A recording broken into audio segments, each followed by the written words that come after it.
জানিয়ে দিব এই মুহূর্তে পাওয়া আপডেট বাংলা সংবাদ। শুরুতেই থাকবে গুরুত্বপূর্ণ সংবাদগুলোর শিরোনাম। নিষিদ্ধের পরপরই নয়া কৌশলে মাঠে নেমেছে আওয়ামী লীগ। ডক্টর ইউনূসকে পদত্যাগ করার চূড়ান্ত শপথ আওয়ামী লীগের। এদিকে লেগে গেছে পাবনায় বিএনপি জামায়াত দফায় দফায় সংঘর্ষে রণক্ষেত্র, আহত ৩০। এদিকে তথ্য উপদেষ্টার উপর হামলা, সিইউজে ও চট্টগ্রাম প্রেস ক্লাব নেতাদের ক্ষুব্ধ প্রতিক্রিয়া। আরও থাকবে বাংলাদেশকে চাপে রাখতে নতুন কৌশল পুশ ইন। এবং সবশেষে সকালে সমাবেশ, জুমার পর অনশনে বসছেন জবির আন্দোলনরতরা। শুনছিলেন সংবাদ শিরোনামগুলি, এবারে বিস্তারিত। ছাত্র জনতার গণ অভ্যুত্থানে দেশ ছাড়তে বাধ্য হন শেখ হাসিনা। সেখান থেকেই বাংলাদেশে কামব্যাক করার জন্য নিয়মিত পদক্ষেপ চালিয়ে যাচ্ছেন তিনি। সম্প্রতি আওয়ামী লীগের সব কার্যক্রম নিষিদ্ধ করেছে সরকার। ঠিক এই মুহূর্তেই আওয়ামী লীগ নয়া কৌশলে মাঠে নেমেছে। ডক্টর ইউনূসকে পদত্যাগ করার শপথ নিয়ে ফেলেছে দলটির দেশে বিদেশে আত্মগোপনে থাকা মাস্টার মাইন্ডরা, যার স্পষ্ট আলামত সহ বিভিন্ন ঘটনার মধ্য দিয়ে যথেষ্ট পূর্বাভাস পাওয়া যাচ্ছে। সাম্প্রতিক সার্বিক প্রেক্ষাপট বিশ্লেষণ করতে গিয়ে রাজনৈতিক বিশ্লেষকদের কয়েকজন যুগান্তরের কাছে এমন অভিমত দিয়েছেন। তারা বলেন, পরিবেশ পরিস্থিতি বিশ্লেষণ করলে স্পষ্টভাবে বোঝা যাবে আওয়ামী লীগের এই চক্রটি সরকারকে বিপদে ফেলে পতনের দিকে এগোচ্ছে। উদ্দেশ্য সরকার বিরোধী বড় ধরনের বিক্ষোভের প্লট তৈরি করা। আর এক্ষেত্রে আওয়ামী লীগের অন্যতম টার্গেট ছাত্রদের মতো স্পর্শকাতর আন্দোলনকে পুঁজি করা। বিশ্লেষকরা জানান, অন্তর্বর্তী সরকারের ভুল ভ্রান্তি থাকতে পারে, আর এই সুযোগ কাজে লাগাবে আওয়ামী লীগ। কিন্তু মনে রাখতে হবে, এ সরকার ব্যর্থ হওয়া মানেই গণ অভ্যুত্থান ব্যর্থ হওয়া। এ কারণে আন্দোলনের নামে মহল বিশ্বাস যেন লাশ ফেলার রাজনীতি সহ নাশকতামূলক কিছু ঘটাতে না পারে, সে ব্যাপারে সরকারকেও সময় মতো প্রয়োজনীয় ব্যবস্থা গ্রহণ করতে হবে। পাশাপাশি কাঙ্ক্ষিত গণতন্ত্রের স্বার্থে প্রয়োজনীয় সংস্কার শেষে দেশকে নির্বাচনের পথে এগিয়ে নিতে সব পক্ষকে সচেষ্ট থাকতে হবে। পাবনায় বিএনপি জামায়াত দফায় দফায় সংঘর্ষে আহত ৩০। পাবনার আটঘরিয়ায় একটি কলেজের ম্যানেজিং কমিটি নির্বাচনের মনোনয়ন ফরম তোলা নিয়ে বিএনপি ও জামায়াতের নেতাকর্মীদের মধ্যে দফায় দফায় ধাওয়া পাল্টা ধাওয়া ও সংঘর্ষ হয়েছে। এ সময় উভয় দলের অফিস ও কয়েকটি মোটরসাইকেল ভাঙচুর করা হয়। এ ঘটনায় উভয় পক্ষে ৩০ জন আহত হয়েছেন। বৃহস্পতিবার ১৫ মে সন্ধ্যা ৭টার দিকে এসব ঘটনা ঘটে।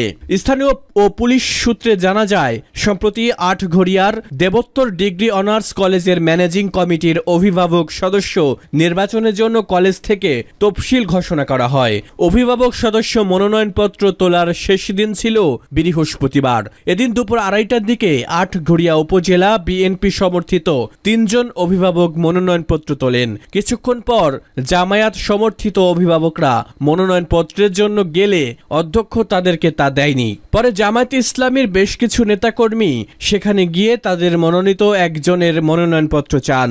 এই সময় বিএনপির পক্ষ থেকে বাধা দেওয়া হয়।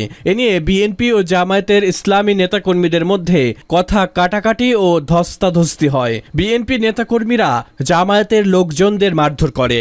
খবর পেয়ে বিকেল ৫:৩০টার দিকে উপজেলার বিভিন্ন স্থান থেকে জামায়াত ইসলামী, ছাত্র শিবির সহ অঙ্গ সহযোগী সংগঠনের নেতাকর্মী সমর্থক দেবোত্তর বাজারে জড়ো হন। তারা বিক্ষোভ মিছিল নিয়ে দেবোত্তর বাজার ঘুরে উপজেলা বিএনপি কার্যালয়ে হামলা চালান এবং অর্ধ শতাধিক মোটরসাইকেল ভাঙচুর করে। প্রতিবাদে রাত ৭:৩০টার দিকে বিএনপির কয়েকশো নেতাকর্মীরা বিক্ষোভ মিছিল বের করে বাজার প্রদক্ষিণ করার পর উপজেলা জামায়াত ইসলামীর কার্যালয়ে হামলা চালান। এ সময় উভয় পক্ষের মধ্যে ধাওয়া পাল্টা ধাওয়া ও সংঘর্ষের ঘটনা ঘটে। এসব ঘটনায় উভয় দলের নেতাকর্মীদের মধ্যে বিকেল থেকে রাত ৮:৩০ পর্যন্ত কয়েক দফা ধাওয়া পাল্টা ধাওয়া এবং সংঘর্ষের ঘটনা ঘটে। এতে উভয় পক্ষের কমপক্ষে ৩০ জন আহত হন।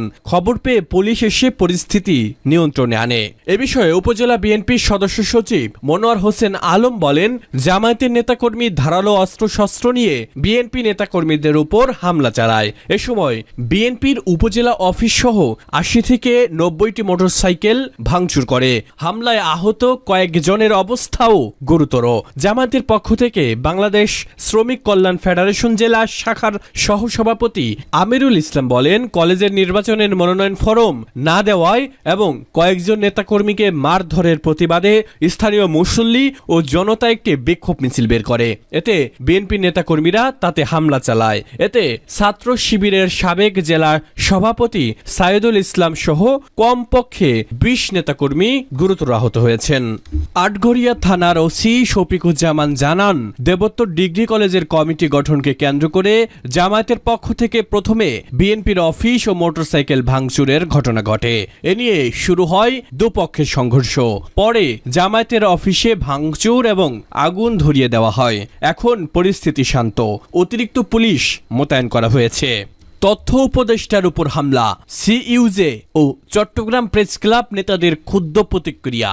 রাজধানীর কাকরাইলে অন্তর্বর্তী সরকারের মাননীয় তথ্য উপদেষ্টা মাহফুজ আলমকে লক্ষ্য করে মাথায় বোতল নিক্ষেপের অনাকাঙ্ক্ষিত ঘটনায় ক্ষুব্ধ প্রতিক্রিয়া জানিয়েছেন চট্টগ্রাম সাংবাদিক ইউনিয়ন ও চট্টগ্রাম প্রেস ক্লাবের নেতারা। বৃহস্পতিবার ১৫ মে বিএফইউজের সহসভাপতি শহীদ উল আলম এবং যুগ্ম মহাসচিব মহসিন কাজী, সিইউজের সভাপতি রিয়াজ হায়দার চৌধুরী ও সাধারণ সম্পাদক সবুর শুভ এবং চট্টগ্রাম প্রেস ক্লাবের সভাপতি সালাউদ্দিন মোহাম্মদ রেজা ও সাধারণ সম্পাদক দেবদুলাল ভৌমিক এক যুক্ত বিবৃতিতে এ ঘটনার তীব্র নিন্দা ও প্রতিবাদ জানিয়েছেন।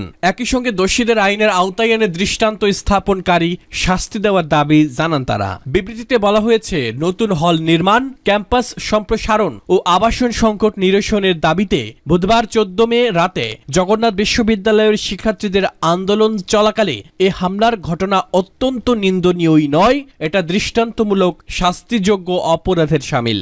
অথচ শিক্ষার্থীদের ওই কর্মসূচিতে তাদের দাবি দাওয়া শুনতে বড় মন নিয়ে উপস্থিত হয়েছিলেন তথ্য উপদেষ্টা মাহফুজ আলম। রাষ্ট্রের একজন প্রতিনিধির উপরে এ ধরনের হামলা দেশকে অস্থিতিশীল করার অংশ হয়ে থাকতে পারে। আন্দোলনের নামে যে কোনো ধরনের বিশৃঙ্খলা ও সহিংসতা অনাকাঙ্ক্ষিত। বাংলাদেশকে চাপে রাখতে নতুন কৌশল পুশ ইন। বাংলাদেশের উপর চাপ সৃষ্টির জন্য ভারত নতুন কৌশল বানিয়েছে পুশ ইনকে। এর অংশ হিসেবে ভারতীয় সীমান্তরক্ষী বাহিনী বিভিন্ন রাজ্য থেকে ধরে আনা বাংলা ভাষীদের সীমান্ত দিয়ে বাংলাদেশের ভেতরে ঢুকিয়ে দিচ্ছে।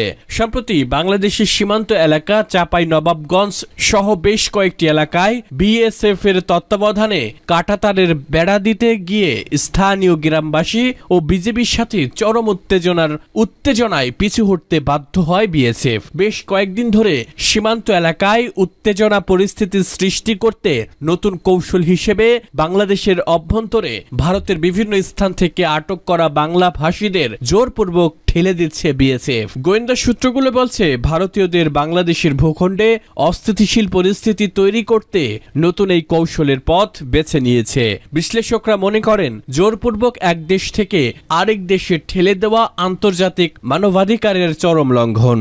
গত ৪ মে থেকে গতকাল ১৫ মে পর্যন্ত মোট ৩৭০ জনকে বাংলাদেশের বিভিন্ন জেলায় পুশ ইন করেছে বিএসএফ। এর মধ্যে গতকালও মৌলভীবাজারের শ্রীমঙ্গল সহ কয়েকটি সীমান্ত এলাকা দিয়ে পুশ ইন করার সময় ৩০ জনকে আটক করে বিজিবি। সকালে সমাবেশ, জমার পর অনশনে বসছেন জবির আন্দোলনরতরা। শিক্ষার্থীদের অধিকার আদায়ে শুক্রবার জমার নামাজের পর জবি শিক্ষার্থীদের গণ অনশন ঘোষণা করেছে জগন্নাথ বিশ্ববিদ্যালয়ের শিক্ষক শিক্ষার্থীরা। বৃহস্পতিবার রাত ১১টা ৫০ জগন্নাথ বিশ্ববিদ্যালয়ের সকল রাজনৈতিক ও সামাজিক সংগঠন নেতৃবৃন্দের মতামতের ভিত্তিতে জবি ঐক্যের পক্ষ থেকে বিশ্ববিদ্যালয়ের শিক্ষক সমিতির সাধারণ সম্পাদক অধ্যাপক ডক্টর রইস উদ্দিন এ ঘোষণা দেন। দাবি আদায় না হওয়া পর্যন্ত কাকরাইল মোড়েই অবস্থান করবেন শিক্ষার্থীরা। অধ্যাপক ডক্টর রইস উদ্দিন বলেন, আমরা সরকারের নিকট আমাদের অধিকার আদায়ের দাবি জানিয়েছিলাম, তারা আমাদের উপর হামলা চালিয়েছে, শিক্ষক শিক্ষার্থীদের বেধড়ক মেরেছে, কিন্তু আমাদের অধিকারের বিষয়ে কোনো কর্ণপাত করেনি। এমনকি ৩৫ ঘন্টা পার হলেও কোনো সিদ্ধান্ত জানায়নি প্রশাসন। সরকার থেকে কোনো বার্তা আসেনি। তিনি বলেন, দাবি আদায়ে শিক্ষক শিক্ষার্থীরা জমার পরে গণ অনশন শুরু করবে। এতে সকল সাবেক ও বর্তমান জবিয়ানদের অংশ নেওয়ার আহ্বান জানানো হয়েছে। এদিন শুক্রবার সকাল ১০টা থেকে আন্দোলন স্থলে শুরু হবে জবিয়ান সমাবেশ। একই সাথে শিক্ষার্থী ছাত্রছাত্রীদের যৌক্তিক দাবির আন্দোলনে পুলিশ কর্তৃক শিক্ষক শিক্ষার্থী সাংবাদিকদের উপর হামলার ঘটনার প্রতিবাদে 14 মে জগন্নাথ বিশ্ববিদ্যালয়ে কালো দিবস পালনের ঘোষণা দেন তিনি বলেন, এই রাজপথেই আমরা কাল জুমার নামাজ আদায় করব। আমি সকল সাবেক বর্তমান জবিয়ানদের আহ্বান জানাই এই কর্মসূচিতে অংশ নেওয়ার।